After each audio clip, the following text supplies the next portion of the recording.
Will you search through the lonely earth for me? Climb through the briar and bramble.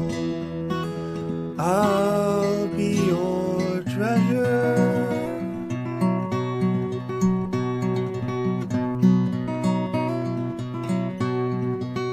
I felt the touch of the king. It's Thursday, it's 8 o'clock, and it's the Big Detecting Show. Good evening, Mr. Gaylor. Hello, David. How are you? Were you warping in and out then? I'm fine. Sorry. I've got a bit of problems, but you were playing. You all right? I'm absolutely knackered and in absolute pain. That's a story I'm not going to go into. I will deal with that myself. Let's just say work. Work. And I had to escalate the issue, but we'll leave it there. Oh dear. Not good. There it is. Is that better? That's better. I'm a bit red because I go red like that one, but then something funny's happening with the lights in it on my camera on my laptop. Or you're morphing into Hellboy. Again, yeah. I did get home from work and quickly cut the lawn because it's meant to rain again. But I think a bit of rain would be good for the ground when out this weekend detecting. So I've got a couple of parish notices to pop in. That's why I'm looking on my phone because I don't get to look. Usually I can't concentrate on what's going on that side, and I'll look at my phone. So several things. Firstly, there will be a competition on the Big Detecting Show Facebook group this coming Sunday. It's the only place that you can participate, and the competition will be run by that lovely chap, Mr. Graham Dempsey of the Composite Cleaning Pencil Company. See what I did there? So, just to give you the heads up, as I say, this on Sunday, you have the chance to win his new coin cleaning clamp, which is exceptional. Have you seen it? Yeah. Marvelous. Good idea. And magnifying LED. This will be posted on the Big Detecting TV show on Sunday, and you can only win it there. So please keep your eye on that on Sunday on the Big Detecting Show Facebook group. Secondly, I have to go into another message now. I have to find it. I don't even know who sent it yesterday. Chris Bailey from Diggers Dips. They have a new competition coming up. It's called Detectathon.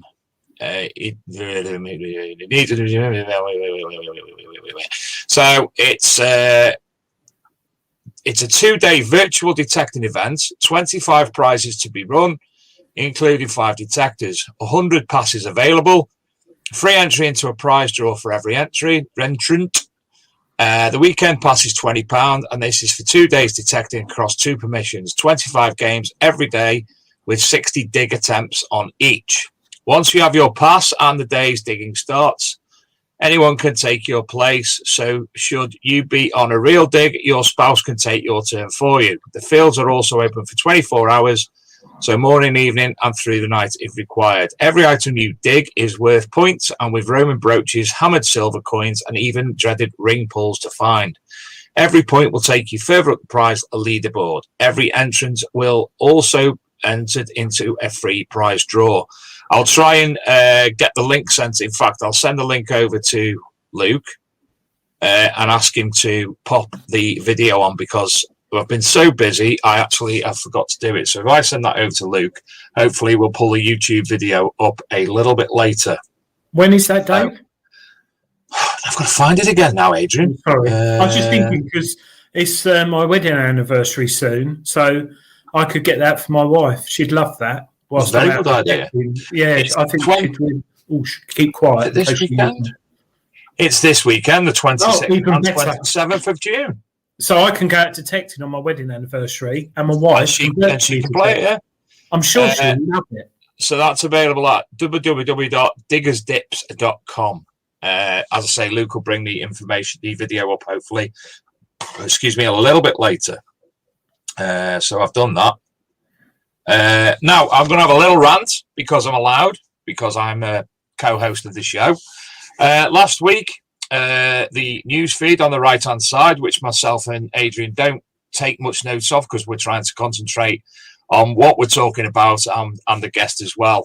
There were multiple people saying things on the chat, which what we've tried to do on the Big Detecting Show is to keep anything religious, anything political, anything where people are getting the piss ripped out of them, saying nasty things about them.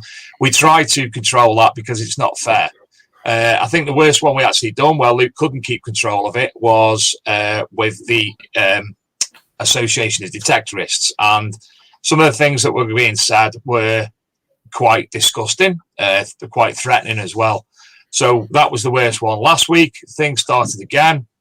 Things are understandable what's going on, but we try to keep things, that's all behind the scenes. So please don't try taking over with threats, with bullshit, with malarkey, with politics, with religion. Keep that to the outside world, because I basically can't be arsed with it, to be honest. We tried to keep the group exactly the same, and I put that statement on the other day on the group as well. So it is what it is. Keep your opinions, they are your own opinions. My opinions are mine. You might agree with what I've just said, but shit happens. I've said it. You might not agree with Adrian's. You might not agree with Dawn's tonight, but keep it nice, please. And I also have to point out that myself, Adrian, and Luke have other concerns outside of the Big Detecting Show. Adrian obviously works for Treasure Hunting magazine, doing their testing and what have you. Luke, as you know, is Peaky Finders, Rallies and Shop, and also Just Detect and Archaeology and Metal Detecting magazine. And I myself, my other concern is the Archaeology and Metal Detecting magazine. I have no influence, no anything related to anything going on with anybody else, because I'm far too lazy. So there you go. Enough said. Let's bring on tonight's guest. Apologies for my rant, Dawn. A good friend of the show, good friend of the magazine, and a good friend of mine as well. Digger Dawn. Good evening, Dawn. Hello. Nice to be on again. Are you well? Hi, Dawn. Hey, thanks. I'm actually having a really good day, because today I taught my last class of the year, and now it's heading on for the summer holidays, so I can get lots of digging in. And I've got no students now till September. Yeah. Hold on a minute. How come it's your last class of the year? You're still in June. Well, we're in college. You finish a bit earlier. I've still got to go in 2 weeks for admin, but I've got no students. A bit earlier? Blimey. Is that admin, or is it... Luke, can we just put the camera on me for one moment, please? Is it admin, or is it... admin? No, they don't pay you for nothing. I tell you, like, get in there, you'll be trained. I'll be on training this, training that. It'll be awful. You won't let me out there, escape there early. Yeah, but just think of all the manual handling you'll be able to do when you're finished. And I say manual handling because we're going to come on to something quite big a little bit later. Is it long? So, Dawn, can you briefly introduce yourself? Obviously, a lot of people do know who you are, but can you obviously point yourself out to people? Who are you and why are you? I'm Diggy Dawn, otherwise known as Dawn Chip Chase, which is a strange name, of Diggy Dawn Metal Detecting on YouTube and of Diggy Dawn Metal Detecting Group on Facebook. Metal detecting for 6 years now, which is not a long time towards some people, but I love it and I'm out all the time. Yeah. Aren't you just? And every adventure, as we'll call it, is vlogged on YouTube as well. Every single one. Well, not everyone. Sometimes I go out and I just not in the mood to do a film. You know, occasionally I just go out and just dig, but it's not so often. Most of them are filmed. And from ourselves, myself, Luke, and Adrian, I've got to congratulate you because you've just reached quite a milestone on YouTube in the last few months or so, haven't you? Yeah, 20,000 subs. So I think it's 20,200 now. Yeah, and I never even dreamed. I remember once thinking about getting to 19, and I just never. I just dismissed it out of my head. So to actually pass that and get to 20 really, really made me happy. Really I think the first time that we actually met on one of the rallies that I organised in Rochdale, you were on a couple of hundred then. I probably was on about 800, yeah. Just if that, because you had literally only just begun the channel. To be honest, I think must have been your third or fourth video, maybe. Yeah, weren't very much. I'd only done it. Yeah, probably about 5 or 6. Yeah. So 20,000 subscribers later, and here you are. I know. And I think what's good as well is over the years, I've seen a lot more women coming into the hobby. And I personally think women are better detectorists than men because you've got more patience. A bit like when you're in the kitchen. Hold on. Have you watched her cooking videos? I'll just leave. Yes, I have. Yeah, and drinks, cooking with alcohol. Yeah, but no, it's good. And I mean, one of the things. Why do you think you've got so many so quickly, Dawn? 20,000 because. That is good going, isn't it? Some people have been going like 10 years and probably got only 1,000, like Dave. No. I don't know, to be honest. You know, I think this all the time. It's not because I find gold and hammered coins and treasure all the time. It's definitely not. Because as you know, I live up north and we just find plenty of milled silver, really. I don't know what it is. I think it just must be my personality. You know? Yeah. Talk about just myself, I know when I'm on it. Yeah, no. And you got the dog, Diggy, as well. Yeah. That helps. He doesn't come out very often, to be honest, for a number of reasons. One is either the wrong weather, because he can't stand hot weather. So if I brought him with it and it's hot, I'd have to go home after an hour and a half. So I don't do that. He don't like rain, so he won't go out when it's raining. And he can't go near sheep or other animals because he wants to go and play with them. So he's been his own worst enemy, really. Right. No, he was very unhappy a couple of weekends ago as well when you went and left him, wasn't he? Oh yeah, well, look at me, you know. I proper got the silent treatment. He did. He wouldn't look at me or anything when he came back from Detectival. He was like, "Who are you?" He was like doing shakes like that, as though he'd been terrified and had PTSD from being left. Never seen anything so dramatic in your life. How did you find Detectival, Dawn? Because it was a different one, wasn't it? It was quite quiet. As you know what? Because none of us have been out for so long.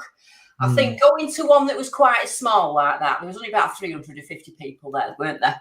To go out to one that was so small and such beautiful weather, and I think the atmosphere was fantastic because people have been trapped in for so long.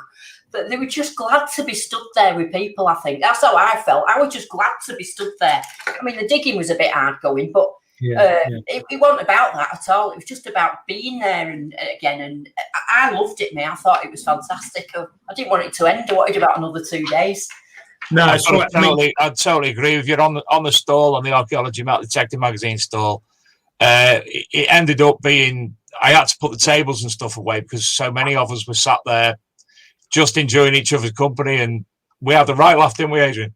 Yeah, I mean, considering I see Dave every Thursday, but I hadn't seen you for nearly 2 years, and then September 2019, you picked me up and threw me around like a rag doll, gave me a big bear hug, didn't you? Not as bad as it did to Scott, though, did I? No. Adrian? Yeah. How come I didn't see you? I came up to you, and you were absolute blind drunk, laying just behind the toilets, and you didn't recognise me. That was about 11 in the morning. But no, that'd be that bottle of gin that she polished off quick smart. Yeah. No, she can't even lie because she did. Did you know about drinking hand sanitizer? Yeah, oh, is that what it was? No, every time I looked over, Dawn, you were constantly had people with you, whether it was like, can I have a selfie with me, you, or they were looking at the Garrett machines and stuff like that. But yeah, I was there, but I kept a low profile. Oh, right. Yeah, no, have you noticed at the Regtons thing that they had like a socially distanced like tent thing, didn't they, so that everyone could have a chat under that? Yeah. Well, they had a hand sanitizer thing. Did you see that? Yeah. Yes. Did you see Tasted it? Lovely. Hey, so Lovely. someone had bought me this pint of lager. So what I was doing, like messing about it, the pint of lager just fit in the hand sanitizer just perfectly, you see. So I was using it as a bar, because it just fit in. So when I wanted to put my drink down, it was like putting my pint in a bar. So I was putting it on this little thing. So Marcus Regton came over and he said, you do know that every time you go near that, it's a sensor. And he puts a little bit of hand sanitizer in it. I said, really? I looked at the bottom and I could see it swirling around. That's why she 18 shots and it was 85% proof. That's why she was asleep round the back of the toilet, Adrian. Oh, 11 in the morning, yeah. But no. There was quite a few people there with Garrett, and I saw you talking to people, answering a lot of questions. And obviously the Apex, first time the Apex was at Detectival. Did you find a lot of people coming up and asking you questions about machines, or? Mostly they were asking Marcus and Nigel. Obviously they know everything about them machines. I get people asking me about new coils and stuff, what's coming out and things like that, or do I know this or do I know that, which mostly I don't. But so no, they're just asking me how it's getting on. But anything technical, really, I would have fired over to Nigel and Marcus because they know everything, all the details. Yeah, I know what you mean. Yeah. And sorry, Dave, were you going to say something? No. Oh. Yeah, quietly like that. No. Have you still got the Apex, Dawn? Yeah. Yeah. I mean, on the Apex, what I've been doing is because obviously on my channel, a lot of people have followed me with an AT Max. So when I started using the Apex, I had a lot of people saying, don't you like the AT Max anymore? Is that not as good as the other one? And so what I do now is I tend to go out one dig with the AT Max and one dig with the Apex. I'm doing it that way because I like them both equally. They've both got strengths and weaknesses. Yeah, it's probably the same. People see you with the Apex and then wonder why you're using the AT Pro the next week. I'm the same myself. I use loads of different machines, and if you go out with one more than the other, people say, "Oh, what's wrong with the other one?" And you're like, just fancy the change. And also, it depends where you're detecting. I was getting bombarded with questions of why you're not using the Apex now. Is it better than the AT Max? And I just thought, right, I can't do this. I'm just going to have to go out with one week, one next week. So that's what I do. I alternate them. But tonight, you're going to show us your coils. I am going to show you my coils. Children, go to bed. It's only 8:20. As you probably know, Garrett have been releasing a new range of coils, which is a new thing for them because they've never really had any coils before. They've just had the stock DD coils, haven't they, that they've used. So they've brought out this range of coils, and they started off with the Viper and the Raider, which they do three of them. They do one for an AT range, which is the AT Max, the AT Gold, and the AT Pro. Then there's one for the Ace range, which covers from Ace 250 up to Ace 400i. And then they do an Apex one, which is a multi-frequency one. So they've had those on the go for a while. And I've got to say, I love the Viper on the AT Max. When I very first put it on, I used to use a Nell, a big Nell Tornado on my AT Max. And I had quite a good find rate on it. But when I swapped over to the Viper, which at the time I didn't really want to. You know, I thought, I don't want this little thing against my big thing. And I was surprised that I love it. And I know a few people that have done it. I mean, the reactivity of it and the weight difference and the depth on it is fantastic. So I absolutely love the Viper coil on the AT Max. Does it come with a coil cover? No, unfortunately, it doesn't. I mean, I think that it should do, really, but no, it doesn't, because I know a lot of people have bought it and thought, why has it got no coil cover? It also doesn't come with a bolt, you know, like the bolt that you use to put it on. So if you buy one, all you just get is the coil. Yeah, but have you ever had any bolts go on your Garrett? No, I haven't, no. So it's just a case of swapping it. But I know some people have moaned, because I know if you get a Nell send it with the bolt and everything, don't they? Yeah. Do you find the Viper good? Is there a lot of iron infested places you go on your permissions? Not really, no. I'm not. My areas, as you probably know, are quite wide open fields. I don't really go anywhere that's trashy. I was going to say that I reckon the Viper would be good for that. I reckon that would be ideal for that, the Viper. I think it would, especially or something, you know, when you're on plough, when you're on lines and things as well, because it can get in the little lines a bit better. Anyway, so I was really, really surprised about that. So Recton and Garrett have been honoured by getting this. So this is, and it's that new, it hasn't even got a coil cover on it at the minute, is the Reaper.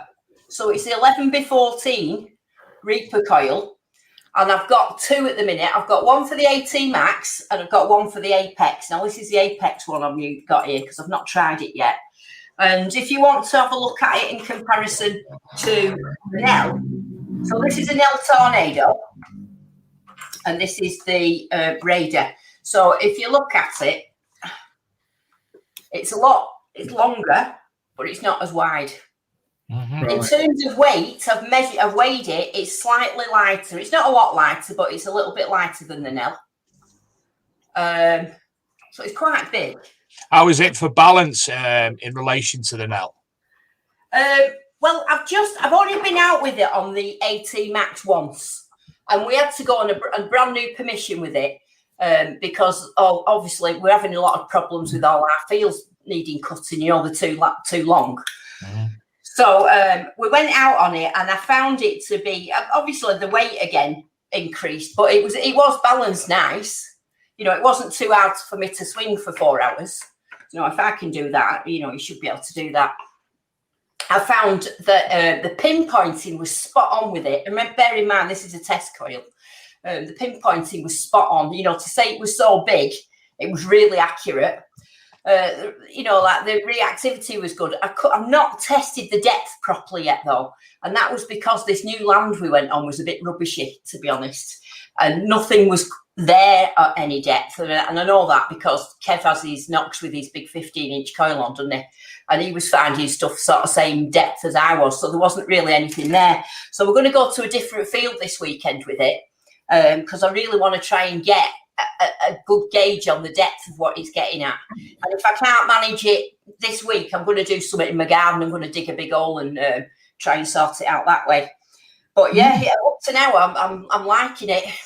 It's not a bad price either, is it? Well, the Raider, I don't know. The Reaper, I don't know how much the Reaper is at the minute. £126.95 for the Raider. Yeah, that's the Raider. That's the smaller one. That's the 8.5x11. This one's 11x14. 11x14. This one. So what will that would probably be? What 140, 100? Well, probably 150 quid or something. Still not a bad price, is it? And I'm right in saying that Garrett manufacture all the coils themselves in house, don't they? Yeah, they make all their stuff in. You know, people say it's made abroad, but they're not. They're all made in America. So it's that is abroad. Yeah, but that's the nice abroad. That's the nice abroad, Dave. Yeah, sort of an England abroad, in it, America.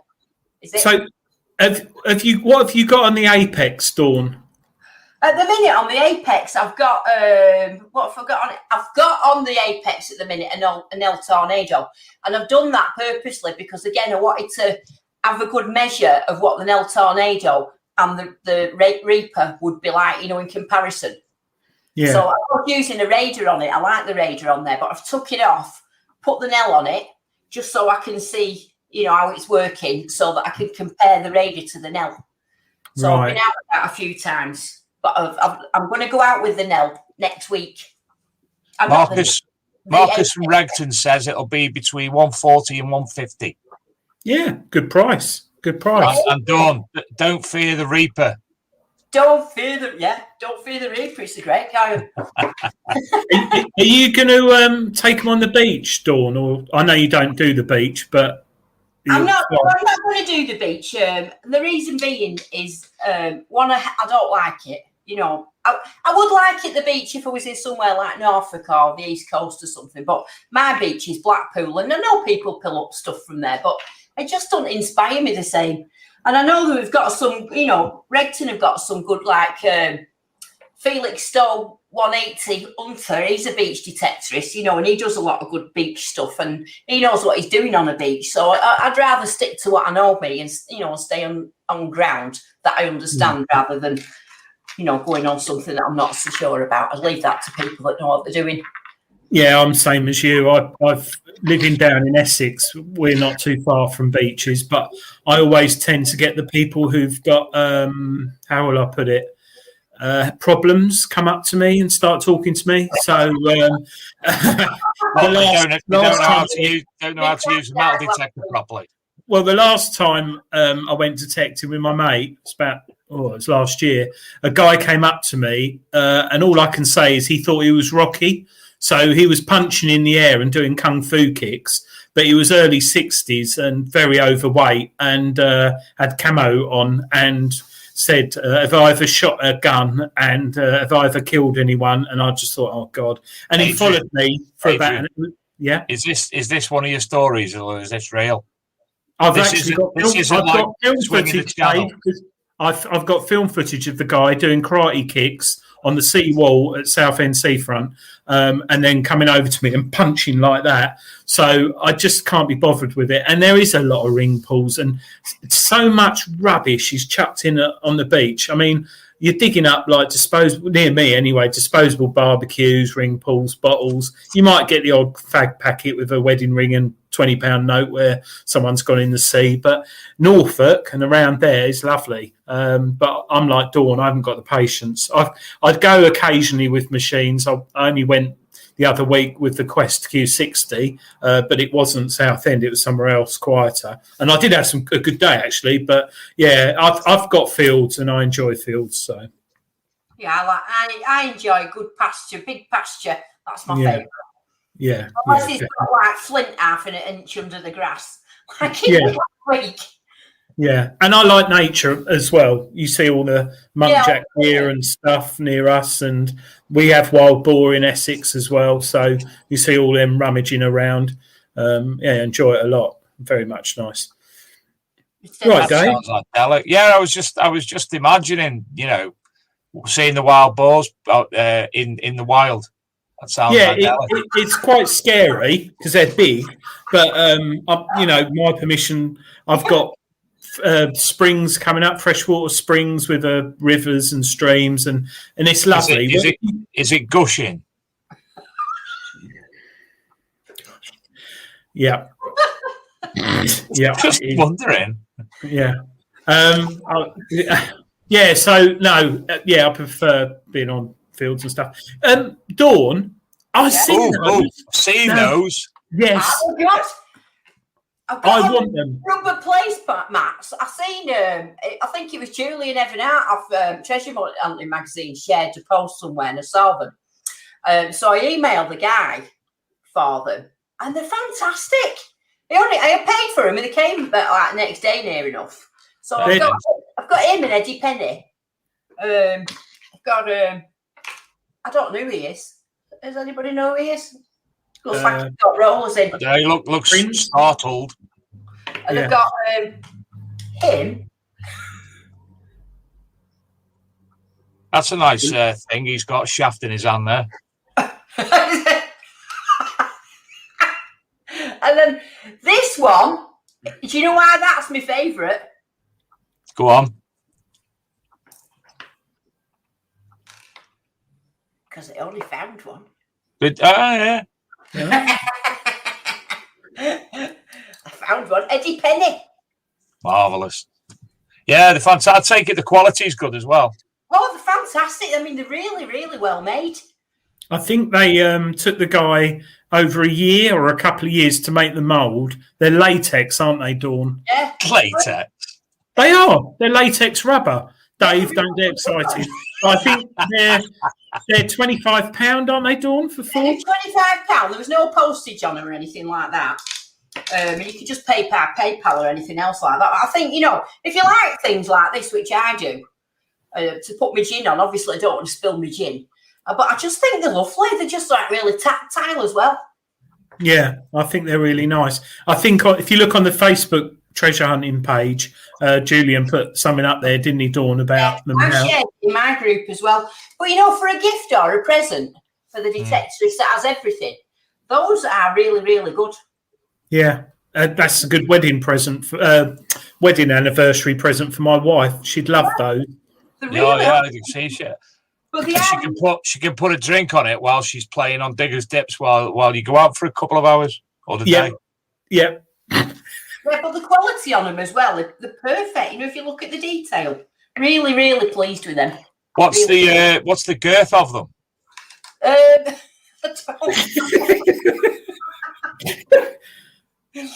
Dave, it's not the size of the girth. I think it's more. Not the size of what matters. It's what you do with them. Yeah, so that would be far too big for me. I prefer something smaller. To put my drinks on.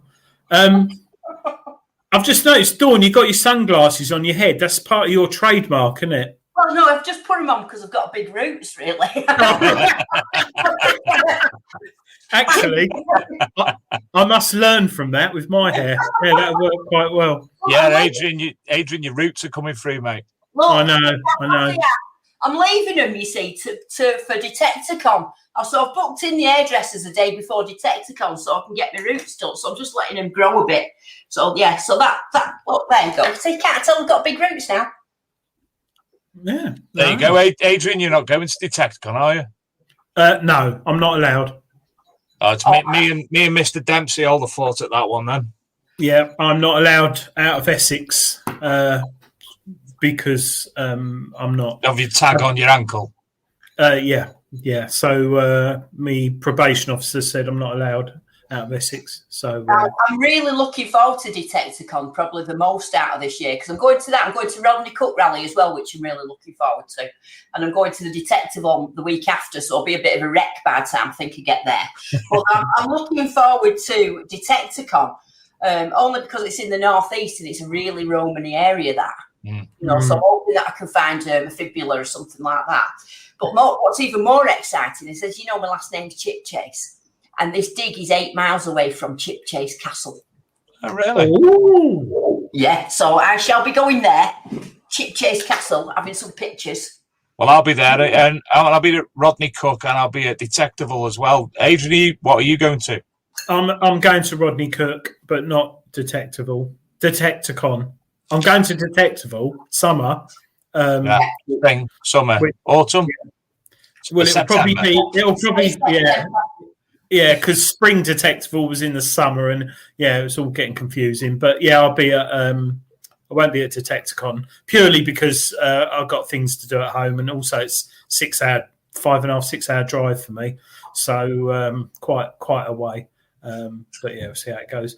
Well, I'm hoping that we'll have some decent reception, because obviously at Detectival we want to do a lot of live things, and I'm hoping to stream live a few times while we're there, because obviously a lot of people won't be going for that specific reason of the journey from south of the Watford Gap and what have you. Southerners are scared of travelling up north in case we start making them eat chips and gravy. Well, proper drinks, proper pints. There's only a certain amount of decent beer I can fit in my car, so because obviously when I get up north, don't really like Mackeson's Stout and Webster's that you all drink and stuff like that. Nuki Brown, where we're going there, mate. I actually like Nuki Brown. Yeah. So there you go. Failure. Yeah. Dawn, one question I've got to ask, which you've probably answered 1,000 times. What made you first buy a Garrett machine? Well, I had my very first detector was from Maplin's, and it was I'd just seen it, and it was £50, and I thought, oh, metal detector, because I didn't know anything about metal detecting, but I'd always wanted to do it. So I bought this Maplin's one. It will have been about 13 years ago now. I bought this Maplin's one, £50. Took it to Blackpool Beach. Couldn't work it. It was just going. Obviously now I know why, because it was like cheap and it was not going to work on wet sand. But I thought it was just a bit too technical hobby, and that I perhaps want up to it. So I flung it in the boot of my car, and that was that. But I still always have an interest in metal detecting, and I've said this hundreds of times, but I started watching, KG and Ringy on American Diggers. Yeah, National Geographic, and they had Garrett's on there, you see. So and they was explaining, little bits and things. So when it came to buying one, because that was really one of the only other brands that I'd ever seen, so I just got one of them. That was basically why. So what was the type? I got a Euro Ace. So it was a Euro Ace, the first one that I got. And it was a great machine, that, to learn with. It was fantastic. It was a right coin sniffer. I found some lovely stuff with that. Yeah. Have you used any other machines or? For what? I used any different ones? Yeah. Detectors rather than Garrett, like the Maplin 486894/H. No, but just the Maplin ones and the Garrett ones. But I like Garrett ones. I think they're easy to use. They always feel really solid. And why change something that you like? Mm. I'm one of them people, that if I go to the Chinese, I'll have the same meal every time. I'm not one of them for trying new things. If I'm happy with something, then I'll just stick with it. Yeah. So I'm happy with it. Have you heard? Is Garrett going to be releasing any new machines later this year or next year after the Apex? Well, I have tried to do a bit of sniffing around, but there's not any, in the hope that I can hear somebody say they're going to make an Apex AT. That's my dream, but I've not heard anything, to be honest with you. So I can't say there are because I haven't heard anything, no. That would be good, an Apex Pro or an Apex AT. That's what a lot of people are wanting, isn't it? That's what I want, really. And an AT. Right. Let's go back a bit there and explain to me what the difference between all them are, because I'm clueless there. Well, from where, Dave? The AT Pro and the AT Max. How would that differ from the Apex Normal? To add that in categories into it. Well, just give it a bit of a bigger brain, wouldn't it? A bit more oomph. Well, I think the Apex is like, how can you put it this way? When the Ford Escort went to the Focus, the Apex is like, in my eyes, the Ace 250 sort of upgrade. It's like but it's completely new. The screen, everything is totally different. And out of all the detectors I field tested for in the last couple of years, the new ones, that is, the Apex is so light. It's probably the same sort of weight as a Simplex or something equivalent. What would differ if it became the Apex Plus or the Apex Pro or the Apex Max? Waterproof. Wouldn't it? That'd be the first thing. It'd be fully waterproof. Recovery speed, faster recovery speed. Faster recovery speed. Yeah, you're right there. It would just be the same as what they've done. Just give it a bit more oomph. Yeah, and I think it would be. It'd be nice if they'd bring it out quite soon, because I tested the Apex and it is a lovely machine. The interface, the screen on it is beautiful. It's really big. You get a lot of detectors now, whereas me, who has to put these things on, I can't read the display. Oh, hello, young Dave. Hold on. There you go. Hello, mate. You all right? Yeah. You good? Yeah. Last time I saw you, you was only about 4. Tell your dad to take you out of your metal detector this weekend. help me out with take. He said take me out with. The last time we went out, he gets it out and he automatically presumes that he's going to find something straight away. He doesn't realise it takes a while, so you'll have to explain that to him. When you come down south, Sellotape. when you come down south, you'll be finding Hammards all the time and Romans and stuff. Can I come? So, yeah, you could go. Yeah. Yeah, no, it's you keep it up, mate. Keep up the good work. You got your right. You Go got on, your mini bedtime. board, haven't you? Take your sellotape and go to bed. Don't sellotape yourself to the bed. No. Hi, mate. Sellotaping. It's bedtime. He goes to bed at 20 to 9 and he's come for the sellotape. So he must be doing something peculiar with the sellotape, he asked me. Oh, kids are like these days. Sellotape, yeah. Interesting. Yeah, very strange. So, Dawn, you don't know anything. Sorry, going back to there's nothing else potentially coming out or. Not that I've heard, no. No. I've not heard a sniff of anything. And I have tried to find out, and I've not heard nothing. So I wouldn't say that there's anything on the horizon at the minute. I think they're focusing on the new coils for now and getting all the new coils out for all the different machines. Because the Apex launch was quite revolutionary, wasn't it? Because everyone was in lockdown, and I remember it was invite only, and I subscribed, and you got this like link at I don't know what was it 2:00 in the afternoon or something UK time or something, and we all sat there and watched the video and saw this new machine being launched, and then it came out. Had a few teething troubles, didn't it? Some people have had a few problems and stuff like that. Yeah, and the update as well is corrected quite. A few people had a little bit of chatter and stuff. That update onto 1.28 has like really sorted that out. So the update is not worth having if you've not put the update on, and it's really easy to do as well. Yeah, I was going to bring that up because it's the first machine Garrett's brought out that you can update via your PC, isn't it? Yeah, and when it did come out, there was a lot of speculation about whether it was updatable. Do you remember? Because when they brought it out, they didn't say it was updatable, and everyone was saying, "Well, it's got a little USB." Or is it? So we didn't know this was going to happen, but I had a bit of an idea, with it having the little mini USB port. So yeah, so that's handy that having them updates. How long, just so people, if anyone's sitting there at home with their Apex like on their lap, it's sitting in their pants, how easy is it to update the Apex? I know you've done a video on it on YouTube, but it is really easy, isn't it? Really easy. Yeah, and there was at first, with the very first update, there was a few people that were unable to update the stuff. They were having trouble with the download through one reason or another. So Garrett have put out an update 1.28.1, which the only difference with that one is that that's for people that were struggling to download. It's just made it a little easier to download. But if you plug it into a PC, you can't do it on a phone or anything like that. You need a PC. You can't do it on an iMac or anything. But you just plug it in, just follow the instructions, click it, 2 minutes, it's done. Really easy. I find that's the only thing I've found weird, because I have an Apple computer, but I have a PC as well. And Garrett being an American company, everyone in America has Apple computers pretty much.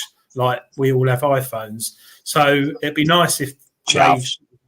Sorry? I haven't got an iPhone. Chavs. No, I haven't got an iPhone, but in America, everyone has Apple computers and iPhones. It's a bit like us, how we have I think it's something in English. Henry Hoovers. No, not everyone has a Henry Hoover, but it's one of those things. But there's a lot of other detectors that only do it on the PC. Yeah. Did you know Sky Jackson being our youngest viewer when she comes on? Yeah. I think we found our oldest viewer, Jerry B. Morris. Tell your lad there's nothing wrong with anticipation. It served me well, and I'm coming up to 87. Is it? Wow. Good lad. Wow, Good well lad. done, Jerry. Cough, blimey. Cough, yeah. And Linda Slawson asks, is that a coil necklace around Dawn's neck? It is. It's a silver DD coil, if you can look. Someone made it for me in America. Yeah, that's it. It's a DD Garrett coil. Silver one. I've got a hat pin to match as well. Do you ever go to America, Dawn, with Garrett? No, I hope to one day, but I was thinking about going over to the Garrett hunt, but with all the lockdown and everything else like that, it just ended up being a pipe dream. But I hope to one day. I'd love to go over there. You went over to the Netherlands a couple of years ago to detect the world, didn't you? Yeah, I went to Detect the World, and just before the lockdown happened last year, I was supposed to go to Holland to a Garrett dig in Holland again. I was like the guest. They had me as a little guest person, and that was in the April. So it was like 3 weeks after the lockdown happened. So I couldn't go, and then they put it back, and it's been cancelled 3 times now. So I've still got a flight with KLM, and I'm just they give me a voucher or something. So when they set up again, I don't know when that'll be. I'll be off there again. Didn't they make 3 a.m. Eternal? Didn't they make what? 3 a.m. Eternal. I'm trying to think. Was that Cookie Club Collective? No, mate, it was KLF. KLF? 3 a.m. Eternal. Yeah. There you go. Yeah. God, Dave, you're on the ball tonight. Mate, I tell you what. I tell you who'll appreciate that. Kerry. Kerry will appreciate that little throwback. She always appreciates throwbacks. Songs and 80s quotes. Yeah, even though she's younger than us, or me anyway. Yeah, what's that about? Yeah. But yeah, quite bizarre. Dawn, you said you had the Euro Ace. How many years did you have that out of interest before you went up to? Was it the AT Pro? No, 400i I went to after that. Oh right. How long did you have the Euro Ace? Probably. It was maybe about 14 months or something like that. And then I wanted the 400i because I wanted the VDI on it, because the Euro Ace didn't have actual numbers. It just had the segments across the top, where the 400i had more VDI and iron audio and all that on it. So I wanted the 400i for that. I thought it was fantastic when I got it. So if you still got them, or did you trade them? You still got them all? I've still got them, and what I've been doing is at college. I've took some of the, because I work with kids with learning difficulties, and I've taken metal detecting a few times. I don't know if you saw the pictures. I couldn't put the pictures on, obviously, because of safeguarding. But I took a load of coins with me, like my George Thirds, and I scattered them around because I thought I can't have them digging up holes all over college. So I scattered them around sort of just underneath, and I give them all a metal detector each. And they went out, oh, you've never seen joy like it in your life. It was the best metal detecting day I'd ever had. And I didn't even have a detector. Just watching them, they're going, I've got a penny. It was joyful. And there was kids who've got ADHD who can't concentrate on anything for a minute. We're fully engrossed for about an hour and a half finding these things. And usually some of them can't even remember their own name. And I was saying, oh, that's a cartwheel penny, that from 1797. I thought, well, can we keep them? I said, yeah, you keep them. And they were coming up to me the next day saying, I went and showed my auntie that coin I got, that one from 1797, George III cartwheel penny. And they're the people that can't hardly remember the name. It was joyful, it was. So I'm going to do that a lot more in September. I'm going to start taking, I know colleges give me a bit of time on my timetable to do some it's like adult education. So people that are not working or they've got a disability and that, they can have a taste of metal detecting session with me. Oh, I think that's lovely because. So I'm going to do that for 2 hours a week next year. It's brilliant, that is, Dawn, to hear that, because it's true. I hear it from so many people, whether they've got mental health, PTSD, or like ADHD or whatever. As soon as you get that magic wand in your hand, they're just focused, just completely focused. And I think joyful watching them. Joyful. Yeah. Is that going to be a regular thing you're going to do with them? Yeah, the college have given me 2 hours on my timetable a week, so that I can. It's all for an adult education budget thing, like for the college and everything. I'm not getting any paid for it. It's just like normal time for me. But it's for people that are not working or might have a disability or whatever, within the Rochdale borough. That want to, I can give them a little taster session. So I've done a little PowerPoint and everything. Oh, that'd be interesting to see, Dave, wouldn't it? Absolutely. Well, it certainly would. Chris Langston from Metal Detecting Holidays says, hello, Dawn. And he said, hello, Chris.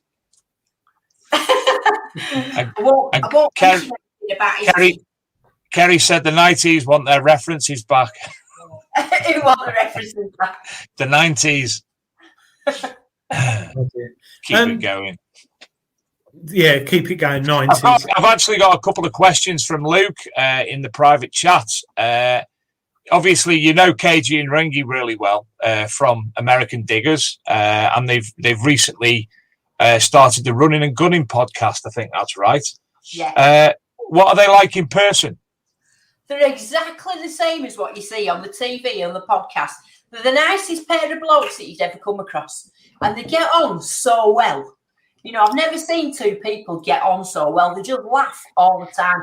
Anytime you're in the company, you've got to watch it that you don't end up with like potatoes in your bag and things like that. Honestly, they're the two nicest, genuine people that I've ever come across. They're coming over actually to Rodney Cook Rally and Detectival. Yeah. So they're landing on like, I think the 1st of September. So they're coming over this year, hopefully, if nothing goes wrong. But yeah, they are genuinely lovely. I love seeing them and being with them because they just make you laugh. And Ringy, if he starts laughing, he's got one of them laughs that everybody starts laughing. You know, and you're like crying and you don't know why. Just has that effect on you. When we first did the first trial podcast, which, well, it wasn't a trial podcast, it ended up being a pilot for when we were doing the podcast at the very start. KG Ringy at Detectival 2018. I put them on the phone to my phone to the host, and I think it was 2 hours later I got my phone back off him. They are genuinely lovely. And the Running and Gunning podcast, do you know much about that? Yeah, I mean, I don't see it very much. I mean, the problem with going on with American podcasts is that, you know, if you want to go on them, because I get asked to go on sometimes, but I've got to stay up like till 3 o'clock in the morning. And then they've got to come on and like, you know, like, so I don't watch them live, but I do watch them, you know. Well, why don't you get up, right, do the show with them, and then go detecting early doors when no one's about? Got you there, haven't I? What a plan. She's thinking about it. Did you see the went, It'd still be dark, wouldn't it? Do you ever detect at night, Dawn? No. No. I'd be too scared of things, you know, like ghosts and that. Have you had any weird experiences? Well, yeah, I've had them. Sometimes when I go in the field and I just don't like it. I think we've all had that, haven't we? And then I had one once where I was happily detecting away in this field, and you know, I was in a world of my own, happy, and I felt this energy come from the back of me, like it went, and it felt like a big wolf or something was going to just like chewing my neck. I felt it rush and I heard this sound. I turned around and there was nothing there, and I was shaking, and I had to leave the field. I was in the right state. I don't know what that was. Good day. It's weird. You do get, I don't know what it is. You're out on your own in the middle of nowhere, and you do get sometimes the odd things happen, and you go in the field and you don't feel right here. Don't know what it is. It's I've got a few stories, but I won't tell them because. Oh, you feel watched, don't you? That probably is the case in Essex. There's a lot of cars flashing their headlights in low points, but yeah, that's a different story altogether. But no, I want to go detecting at night with me and my mate. The farmer said we could do it. Me and my mate want to do it, but you just get the police turn up, I reckon, and loads of people. It's not much fun, but it'd be a laugh, especially with a bit of drink. But I'd be scared, me on my own. Well, if you think about it, at the moment, sun rises at 5 a.m. Sun setting more or less 9, 10. No, it's 9 o'clock now and it's still light. Yeah, but I'm down south. It's dark here. We've got street lights on now. Really? Well, it should be like darker up here than it is down there. Dawn, it's Adrian. Don't believe him. Oh, it's tell me why. I could make a video, though, called Detecting at Dawn with Dawn. That's quite good. Yeah, that's quite good. There is something lovely about detecting early, though, early in the morning. When with the dew on the grass. Yeah. Sunrise currently is 4:43 and sets at 21:40, so you've got about 0, 2, 3. No, 1, 2, 3, 4. About 7 hours grace, haven't you? Darkness. Yeah. To be honest, I'm not a really early morning detectorist. It's not often that me and Kev usually meet about 10 o'clock. But that's only because we both work all week. You know. Well, this is the thing, because Dawn, you've got 20,000 subscribers, a channel that's growing. I think a lot of people, like me, like you, like Dave, we have real jobs in life, and this is only our hobby. And I think detecting, you get so enthralled into it. Some people think it's your full-time job. It's like, I field test machines for treasure hunting. I do it at weekends, and if I've got an evening spare or a morning spare, I'll go out detecting. But we're not doing it all the time. I'd love to. If I won the lottery, I'd love to buy 100 acres and just detect every day, like detecting Emily. She lives on her own permission. You met detecting Emily? Yeah, briefly. Yeah. And she's got her own permission. She literally goes out her back door, and that'd be my absolute dream, isn't it? Yeah, it would. It would be lovely. But yeah, one day when I win the lottery, I'll do that. So, yeah, I mean, with me, it's like I work all week, and it's an hard job. You know, when you get home, I'm mentally drained, and then I spend at night editing. You know, like for the following Tuesday video. And then so Monday I'm editing. Tuesday then I try answer comments on my YouTube channel. Wednesday try and catch up on comments. So it's like, and then I'm running my Facebook group. Then it's Friday night, I go to bed, so I get up at 10 o'clock and detect all day, and then I'm back on the cycle again of editing, and you know, and it's hard work. Really. You get up at 10 o'clock. No, we'll go detecting at 10 o'clock. Sorry, I thought you said to get up at 10 o'clock. I was going to say, the day's gone by then. Gets up at 9:45. Dawn, you know Chris Rogers, Addicted to Bleeps. Oh, I love Chris. Yeah, he's a lovely guy, living in his car at the moment, doing some interesting videos. Yeah. But I was chatting to him the other week, and it's such hard work being a YouTuber. And like you get good comments, you get bad comments, you've got your editing, you've got all the filming and everything. I never do it because I just can't do two things at once. I just want to detect, and hats off to you for being able to film it and share it with everyone else. But what on earth came into your head thinking, I'm going to put this on YouTube? You know, what was it, 6 years ago? What made you do it? Was it because you just thought, I want to share how much I enjoy the hobby? Or well, I didn't know that I had a YouTube channel from about 2009. Yeah. And I put one video on it of my cat at the time. You know, my cat just doing something like meow. And it only had 6 views. So I thought YouTube was, you had to do something special for it, you know, to get noticed. And it was just like I thought Instagram was just like a photo album. I didn't realise that there was stuff going on with it. It said it with YouTube. So anyway, I filmed the first time I went out for a laugh, really. And I just thought, we'll have a go at putting it onto YouTube. Because I used to work in sport with 13 blokes, you see, and I thought I'd put it on YouTube, and there was always a bit of banter and crack going on with them lot. And I put it on for them, they can watch it, you see, not thinking that other people could see it. You know, I was thinking it was a bit like my cat, nobody else would see it. And then people did. So we just carried on making them. And it's just, I mean, plan on being a metal detectorist YouTuber or anything like that. There's nobody more shocked, even now, than me, that people keep watching me. Honestly, I know some people set off and you see them and they've got like merchandise and everything made on the first video, aren't they?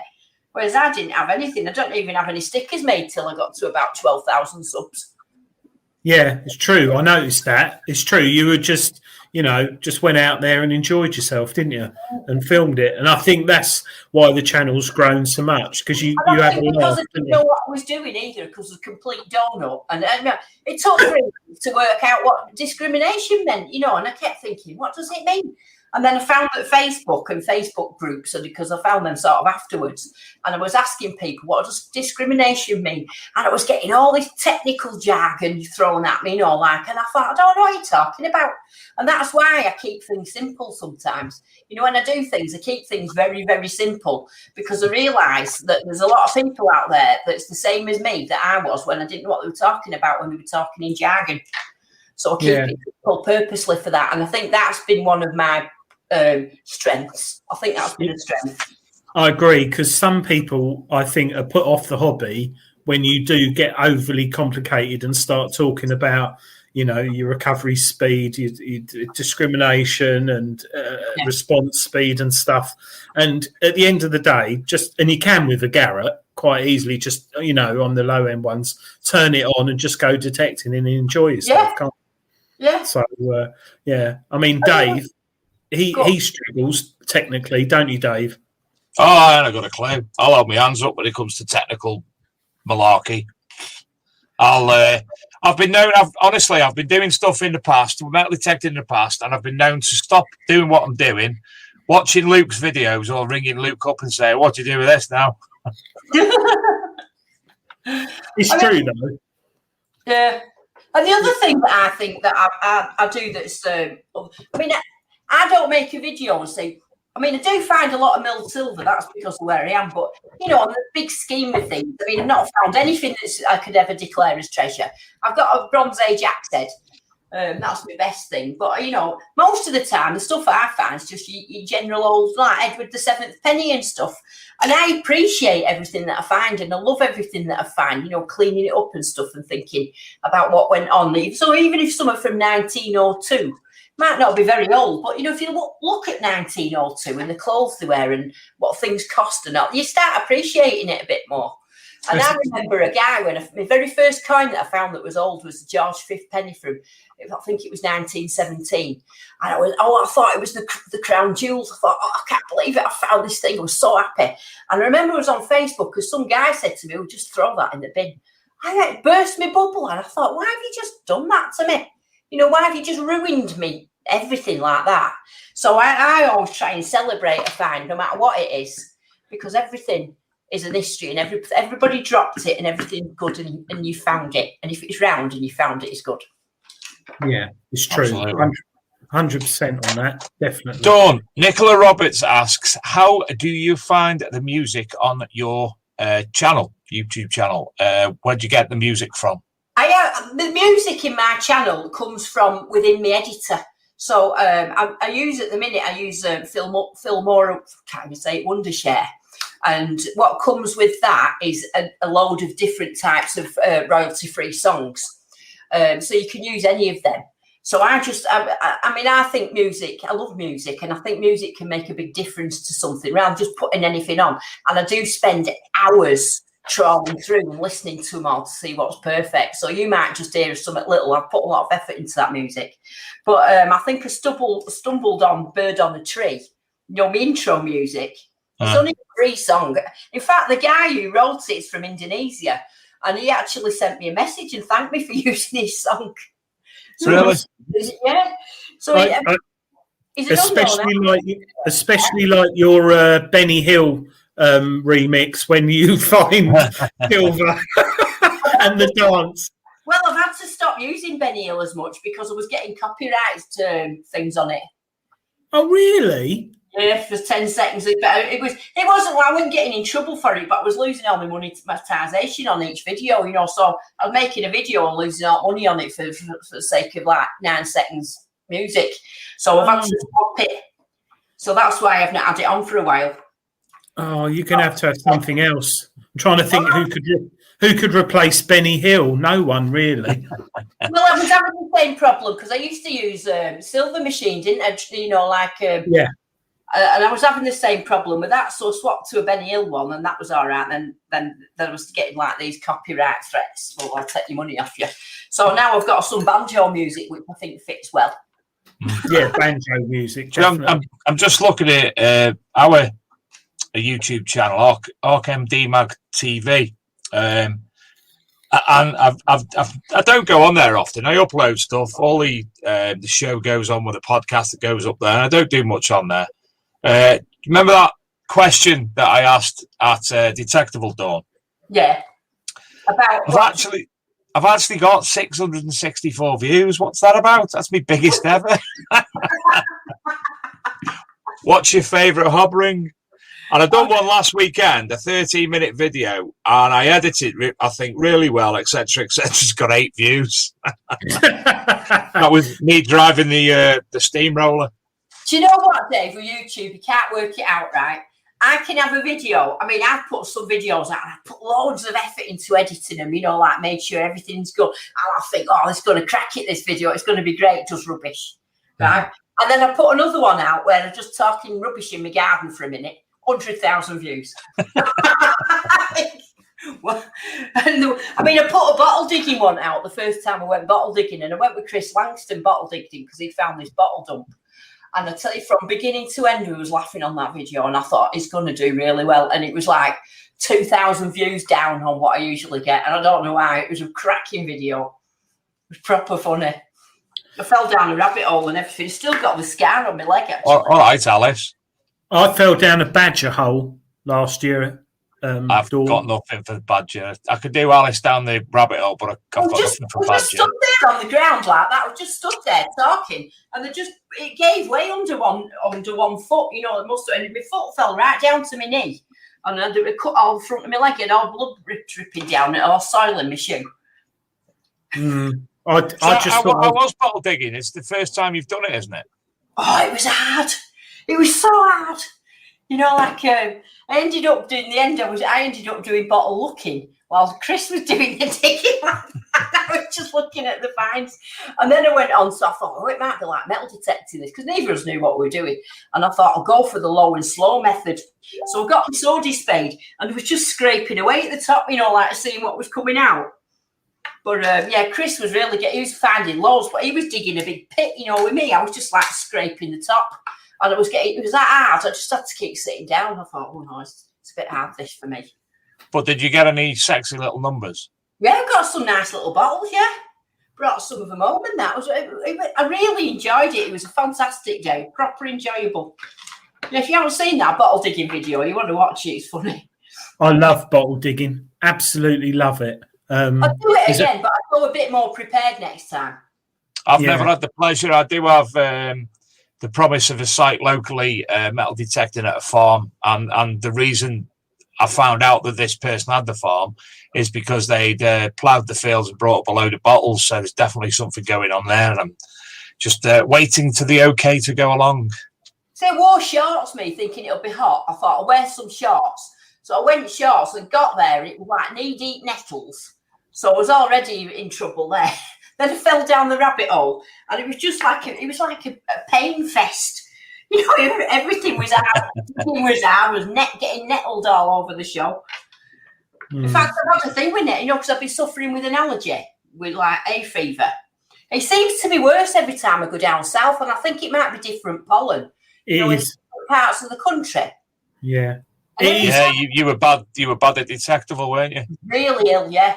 So I've read somewhere that if you stick your arms in nettles, that your immune system. So last weekend, I went and I found the biggest, nastiest bush of metals, and I just went, stuck my arms in them, and anyway, I've not been sneezing since. Do you know what, Dawn? I'm exactly the same. I have bad hay fever, and I've taken honey because if you have local honey, I've tried that as well. Don't work. But the last few days has been really bad down south, and when I go like up north or south, it's not so bad. But the stinging nettles thing with me, I've found when I go detecting, if I go through a bit that's overgrown and get stung, it hurts me for about 5 minutes, 10 minutes, and then if I walk through them again, it doesn't hurt at all. No, it still ends up buzzing, doesn't it? It's quite nice. Like buzzy eyes. Yeah, I'm glad you said that because I thought I was weird. But then I put my clothes back on, and then it itches a bit. Yeah, well, I went out and stuck my arms in, took Diggy for a walk, and on the way back, I thought, I'll stick them in again, and stuck it in again for a bit more buzzing. But anyway, what I've done is I've heard of this injection. You can have this steroid injection, and the NHS don't do it anymore. You can only get it privately. And apparently, one shot of that, and it just clears hay fever for the full year. So I used to have that on the NHS myself, and it did work for that year. Sorry? Is it Summit Log? I can't remember, but I had it. It did work. But as I was telling you about a Detectival, I was given fexofenadine, and I take them daily because I've got other allergies, and I don't have any problem. They don't stop me. So I'm going for, this is my last attempt at stopping it. I'm going 13th of July for this injection, which is 10 days before the Detectival, because every time I go to a big event, I end up I can't speak to people. I look like I'm 150 because my eyes are streaming and I feel ill and everything. So I thought, hopefully this will stop it now and I'll be right. So it's going to cost me £80 though. Yeah, I find that's the only downside to detecting is when you get hay fever. It is an absolute nightmare. It's like having a hangover and a cold at the same time, isn't it? It's awful. You feel like you're about 160, don't you? And everything's like hard work. Yeah. Hot and it's horrible. I hate it. But more importantly, Dawn, what packed lunch do you take when you go detecting? Don't take a packed lunch at all. I mean, everybody should have a Kev. So what Kev does is Kev always brings a selection of crisps, and he always tries to get unusual ones. And then I'll look at it and I'll say, "Got any crisps?" And he'll say, "Have a look in the bag," and I'll look around for like the oddest flavour, and then so I usually have 2 bags of crisps. Oh, lovely. And a bottle of gin. No, I don't have any drink. We just have. No, I was joking. And that's it. Interesting though, Dave, because a lot of people take different snacks when they go detecting. Yes, this is something we discussed for our next event video. The big question. What do you take? What do you take? What sandwich do you take? Do you take the first aid kit, Dawn? No. I always have paracetamols with me and a couple of plasters. But that's it. Right. Do you take spare pinpointer batteries? Yeah, I've got a spare spade, spare batteries, spare gloves, spare pinpointer, spare headphones. Sunglasses? Yeah, I always have a couple of them. I have my big hoops. It's true, though, because the amount of times I've gone out detecting and either forgotten a spade or forgotten pinpointer batteries or detector batteries, whatever I'm using. It's the worst thing ever, isn't it? It is the worst thing ever. Worst thing I do again is I take everything, right? And then I did it this week. Me and Kev went to this new field. And as I got out of the car, I said, "Have you got everything?" I said, "Yeah, I've got everything." And we walked for about 15 minutes in the hot to this new field. And I got there and I went, "Oh, Kev, forgot my headphones." Luke, can you share the screen, please? Luke, it's the draw. 49 entrants this week. Adrian, first number. 11, please. Dawn. 48. 17.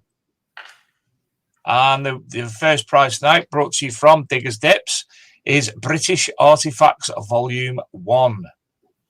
Second prize, the cleaning pencil from Graham Dempsey at thecleaningpencil.com. And third prize, 5 Diggers Dips tokens. And it's a 3. We're all out. Never mind. I've got that book. What it was. 39. And the winner is Rob Random. Congratulations, Rob. You've won British Artifacts Volume 1. Second prize, the cleaning pencil. Dawn, your number, please. 23. Adrian. 3. 42. Cleaning pencil, Dave. Is there a competition for that? Yes, the cleaning pencil. There'll be a competition to win the coin clamp and the LED magnifier. That'll take place on Sunday on the Big Detecting Show Facebook group. I want to win. A 5? You've screwed us again here. 49 entrants. Somebody got number 5. Dawn, have you? 53. Norfolk Button Boy. Congratulations, Jason Jones. You've won the cleaning pencil. Oh, it's lovely, Jason. I met him at the festival. He's a lovely guy. He's ace, yeah. He come over to me, asked me for selfie. What for? Well, you do the show. Right, yeah. 41. 40. Adrian. 21. 6. None of us have been close tonight. No. Oh. I thought it was a 6 then. 3. Oh! 5 Diggers Dips tokens go to Mules56. So thank you as ever to Diggers Dips for doing the draw, providing the prizes. And thank you, obviously, to cleaningpencil.com as well. First prize, British Artifacts Volume 1 to Rob Random, the cleaning pencil to Norfolk Button Boy, and third place, 5 Diggers Dips token to Mules56. Now, hopefully...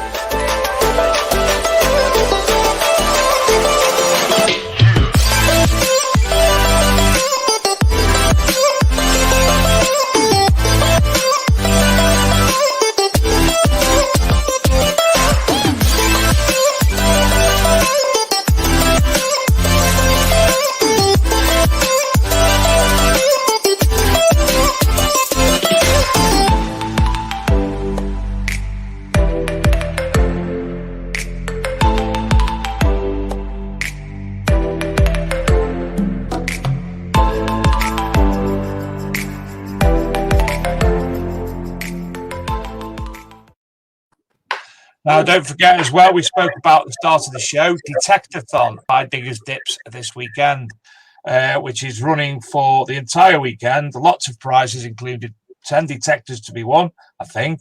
I did send Luke over the information. Hopefully we'll be able to show the YouTube video of that before the end of the show. Lots going on. It's just like Diggers Dips, but it's 100 passes available. 2-day virtual detecting, as I say, lots of prizes, points, or even ring pulls. So you can find out more at diggersdips.com. So there you go. Thanks again to Chris and everybody else for that. Anyway, where were we? Dawn, we mentioned, have you got the cleaning pencil company stuff? I have. Yeah, I love those pencils. I've had some great results cleaning my coppers up with them. I love them. Yeah, Graham's always sends me stuff. I've not got that big magnifying thing though, and I need that because I'm a bit of a blind bat, you know, and that help me see what I'm cleaning. But yeah, I've got the Regton coin cube. Have you seen that? Yes. Yeah. Have you got it? Is it there? Have you got it in front of you? I've not got it. You can get it if you want me to get it. Yeah, because I think that'd be good for people to see. Sorry. It's all right. She's probably got 2p in it, Dave. She spent 4 hours cleaning.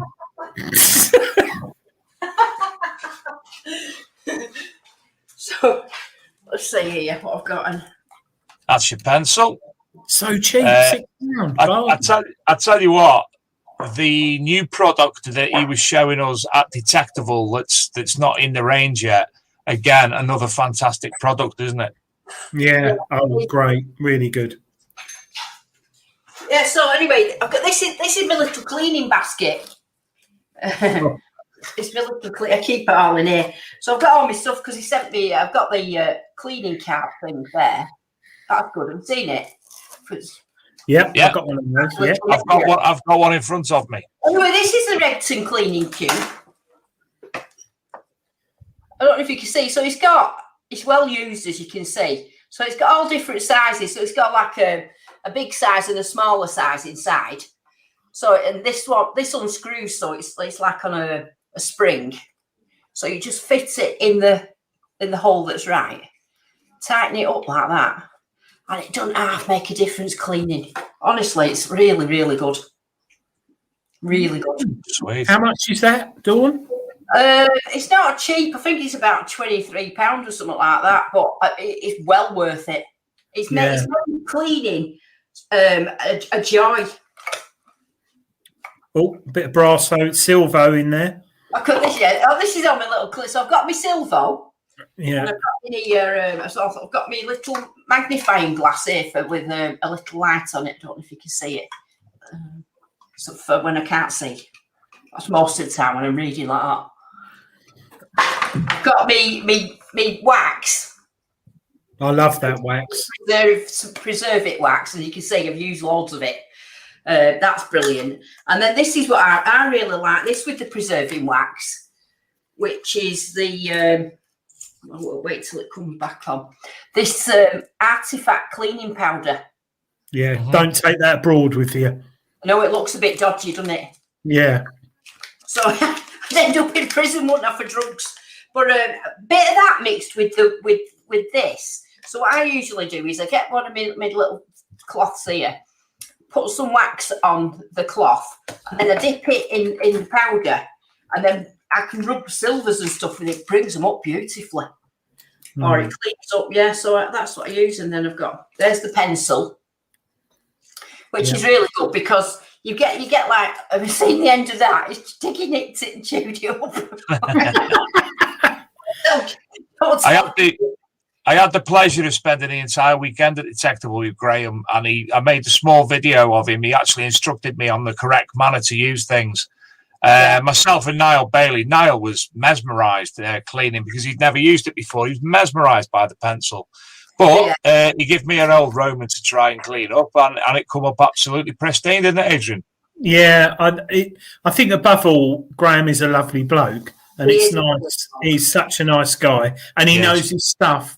He's not just gone and bought this stuff from eBay or anything. He's a composite specialist, so he understands engineer. Yeah, so it's not a fiberglass pen that will give you tickly fingers. It's I don't know what's in it, something, but silicone. Yeah, it doesn't shatter. It's not. There's no bits of fiberglass come off it or anything like that. But you've got all these different attachments as well, which is brilliant. Put me back on. You see it? Luke, there you are. So you can see the brass insert, yeah, they're brass. So all you do to change it is just press. You can just click that end bit there, and if you look, the end bit just keeps coming out. And if you open it down, you can take it out and just swap it for another. Have you used the Gladius solution, Dawn? The what? Gladius solution, cleaning solution. No, that's good from Graham, especially for Romans. If you've got a grotty Roman, leave it in Gladius solution, and it's environmentally friendly, and you can reuse it. Which and you can drink it. No, I think I said that out of context. I didn't drink it. I might. No, you can. You can drink it. He said it. You can drink it. Really? Yeah. What, you don't want to drink it, but it's not harmful, so you can ingest it. Clean your innards if you drink it. So if you want to lick your coin after you've cleaned your coin, it'll be all right. Is it as good as hand sanitizer? That's what I was. Done. Your cleaning kits. I'm sorry, Luke. Put me on, please. Your cleaning kit's a bit lightweight. There's this. That's what I've got. I've got one of them. Home bargains. There's this. Lots of stuff in there, and then there's this also. The toolbox was actually for when I was doing cryptozoology, big cats and what have you, which I hopefully got a guy coming on the show in a couple of weeks to discuss that. And basically it was all forensic stuff to take prints and fibres and such like. So I got it transferred perfectly for what we do here. So I've got 3 boxes of cleaning stuff. Right, well, I've just got one. It's how you use it, Dave. Nicola Roberts has just said, can you buy Gladius solution separately? I've only seen it as part of a kit, which I've already got. Yes, you can, and I think it's £15. I think if you go on to www.cleaningpencil.com, you'll be able to find that on there. I've had mine for about 4 months now, and I've used it about 10 times, and I have recycled it. But it's good that you can pour it down the drain, and you know it's not going to kill everything and stuff. I don't know what's in it, but it does work really, really well. But yeah, I love Graham's stuff. Really good. Hats off to him. And he'll be at Detecticon. Yes, he'll be at Detecticon. Yes, he'll be. We've organised to have our stalls next to each other, so we'll be spent the day chatting and letting him teach me more things about other stuff. And he brought, you know what? He brought me like a bottle of. He brought Diggy some like little beefy burger things, and me a bottle of gin that was rhubarb and custard or something. But how long did said gin actually last? Because I actually saw you with it. Remember the behind the toilets episode? Yes, I that was wasn't the behind gin. the toilet. No, what I did, I thought I had this gin, so I thought I'll pour it in a bottle of water. I'll empty the water out, obviously, and then fill it up with some orange. It tasted that nice. The next minute it'd all gone. But it was only liqueur. It weren't like full strength gin. Do you know when I went over to the hotel, Adrian? I thought Sorry? I'm gonna have when I went What over to the hotel. The country club. Oh, I didn't know you stayed in the hotel, Dave. I haven't told Kerry for ages about that. Anyway, all over. I'm going to go for a nightcap. So I went over to the bar. Pete's in there, etc., etc. And Dawn's at the bar. I have never in my life seen a bigger glass of gin than what she had in her hand. It was like Costa said, "Do you want a glass of gin?" I said, "Just a little one," and he brought me. It was the size of a swimming pool. Honestly, Adrian, I've never seen a bigger glass in my life. Well, my hotel was free drinks, so yeah, well, that was water, wasn't it? Yeah. It was what? Water. Oh, yeah. I've never seen a glass that big. I don't know how I ended up with a glass that big. I was actually. Yeah.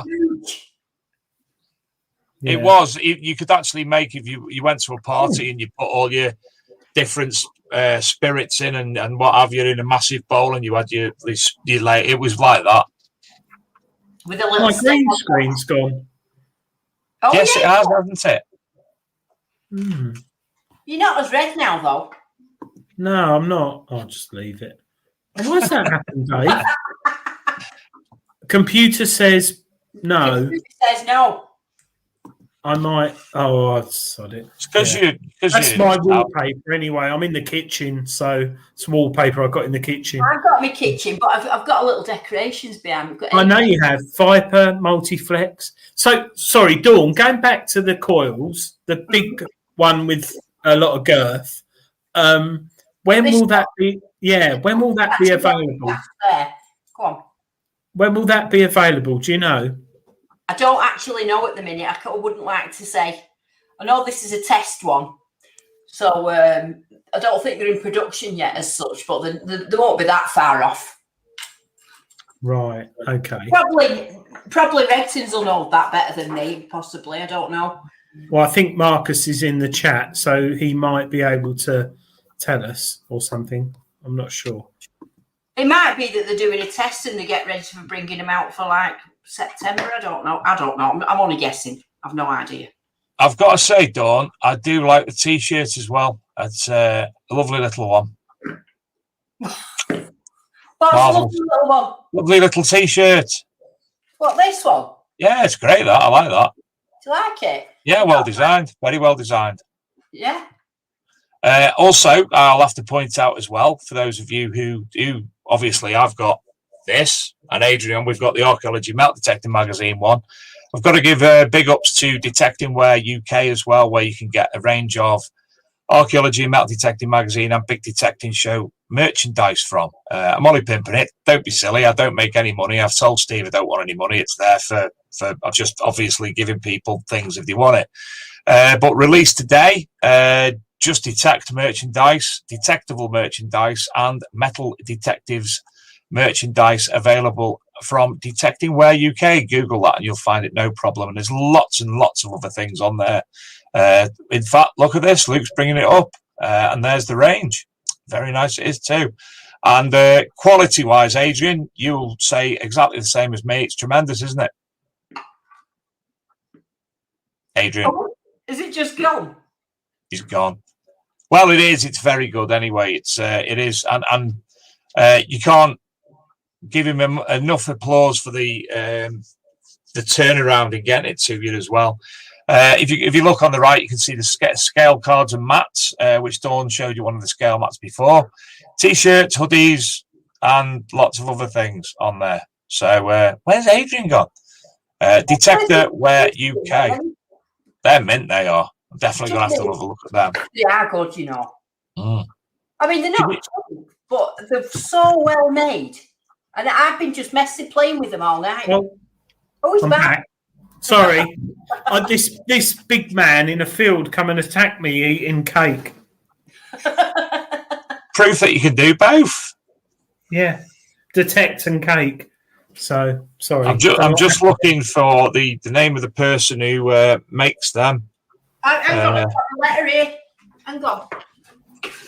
They came in this like little box thing, you know, like so. When they came, they were like all neat and everything. They were neat like that, you know, in a little box. And it's called. Hang on. Coincoasters@gmail.com. And it's called Philly Baldy. Is he any relation to Gary? Gary Baldy. I know Gary Baldy. Gary Baldy's brother, Philly Baldy. I can't find the post that he puts on now. Well, if you email coincoasters@gmail.com, that's what I did, because that's what it's on there. And I just said, how do I go about buying them? And he just sent me some links to out different things, and then I got them the next day. Dawn, have you ever thought of doing merchandise? Well, I do little bits. I've got key rings on Etsy and stickers on Etsy, but you know, sometimes I've had them on there ages, and but it's getting to the post office is a problem sometimes for me. Yeah, you know, and then it turns into another bit. And then because I've got so many subscribers on my YouTube channel now, I've got there's links underneath now to all my merchandise for t-shirts and hoodies and stuff like that automatically comes up on my YouTube channel. Right. Okay. A lot of Americans, or predominantly English. What do you mean? What my stuff is? Your subscribers, are they mainly UK or British? Can you tell? Yeah, I've got on it. I think what's it in terms of percentage? I think it's about 48% is British, and I think I've got 29% is American. And then the other percent's the rest of the world. Oh, wow. I've got a lot of followings in Australia. Really? Yeah. Holland and that, and Canada. Mm. Oh, okay, actually. I had a look once at how many countries I was subscribed to my channel. It was like about 96 or something like that. Wow. I think I've got about one. Eh? I think I've got about one. You've got Isles of Scilly, Dave, Isle of Wight, and Anglesey. Anglesey. Anglesey, yeah. No. Do you find, Dawn, the what's it called on Google? The analytics. No, the search engine. Yeah, that's what I'm trying to think. The word, the algorithms have affected your channel in the last few months. Not too much, really. No. So I know it's hit some people a lot. Yeah. It's dropped a little bit, but over the 6 years, I've noticed it do that anyway. It does it. It goes along, and then all of a sudden you have a drop, and then it just picks right back up again. But you don't know what causes it to drop, do you? No, well, they go along and then they just change it, and you don't know what the change. I'll never be able to work it out. I think I've got YouTube sussed, and I put all my tags in right and everything else, and then it just all goes.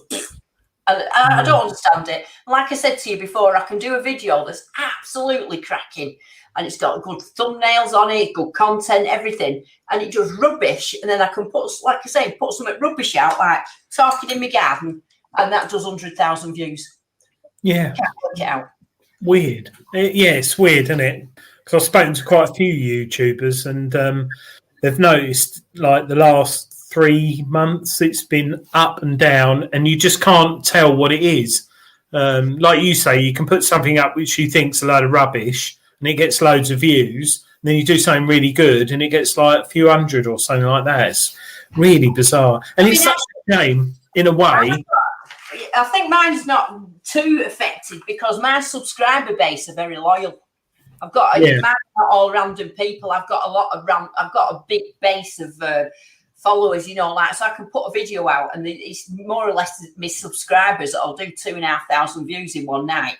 Yeah, it's the thing that one of the issues is, you know, the subscribe bell, alert me on all notifications.